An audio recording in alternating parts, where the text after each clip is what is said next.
Hi, I'm Matthew Buzzy, here with the Alienware M15R3, the 2020 update to the M15R2 that we saw last year.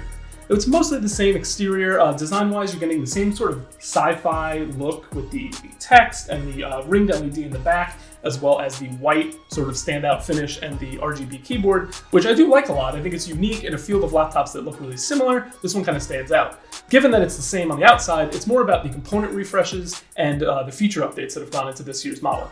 The starting price for this laptop is $1,500. Our review configuration is $2,160, so it's a bit more expensive than that, making it a distinctly high-end laptop, though there are mid-range configurations for this laptop. That means we're comparing it to other premium laptops, the cream of the crop, but $2,160 is actually one of the better values at that price range. Because for that price, you get a 10th generation Intel Core i7 CPU, 16 gigs of RAM, it's a 1 terabyte SSD, which is actually two 512 SSDs that are in a RAID 0 configuration to show up as one drive, an NVIDIA GeForce RTX 2070 GPU, which is good. It's not the Max-Q version, so it is a bit more power than the tuned down alternatives, though it is not the super GPU that have been showing up in some models.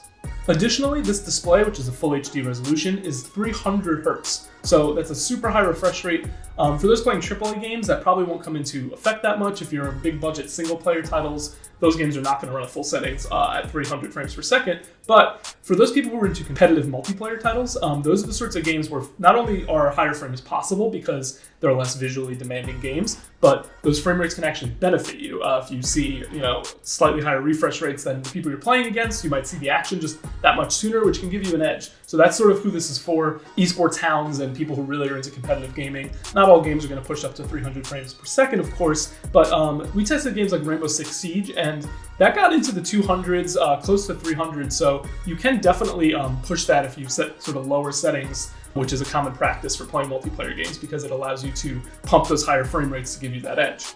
Now, as for those big budget single player titles, this laptop did average just over 100 frames per second. So that's pretty good performance. I think not being the Max-Q version of this GPU gave it that extra step, and it's actually competing with laptops that have the Max-Q 2080 GPU. So it's really close, and a lot of those cost several $100s more than this. So it hung at or above the same average frame rates as laptops that are more expensive or about just as expensive. So it's really good performance considering the price. I know it sounds high. It is high. It's a higher end laptop, but in that field, it's actually one of the less expensive for the same performance level. So all that said about its performance, let's move on to the portability and sort of physical aspect of this laptop. It is a bit heavier than maybe you'd want. It's 4.65 pounds. It's a little heavier than some gaming laptops, but it's right on par with other machines like the Razer Blade 15. It's actually slightly lighter. Some Asus Zephyrus laptops are right in the same ballpark. So to get that much power into it, being under 5 pounds at that point is pretty good. That's sort of the benchmark. And the closer you can get to 4 pounds flat, all the better. Only small laptops or 14-inch laptops will be 4 or under. So in the grand scheme, it's portable enough. It might get a little heavy to bring in your daily commute. The other thing that limits its portability to a degree is the battery life. It ran for 2 hours and 40 minutes on our rundown test, which is unfortunately on the lower side. Gaming laptops, notorious in the past for their short battery life, have really improved a long way in recent years. A lot of the laptops we tested that we compared this to ran for 6 or 7 hours, so just under 3 is not great. I reran that test to make sure that's what it was getting, and that's roughly what it landed on every time. It is a con, but I'm not going to ding it too hard since you're going to be playing games on the charger and plugged in, and you can use it at your destination where it won't be too hard to carry with you, even if you don't use it the whole time you're traveling to your destination. So a con, but not a deal breaker in this category of laptop.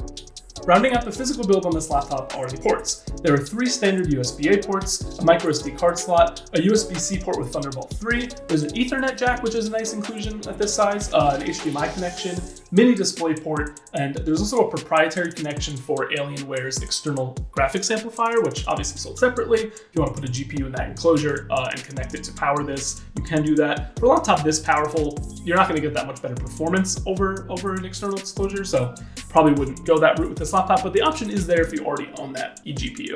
So with all of that said, there's a lot to like about this laptop, and the only real con is the battery life.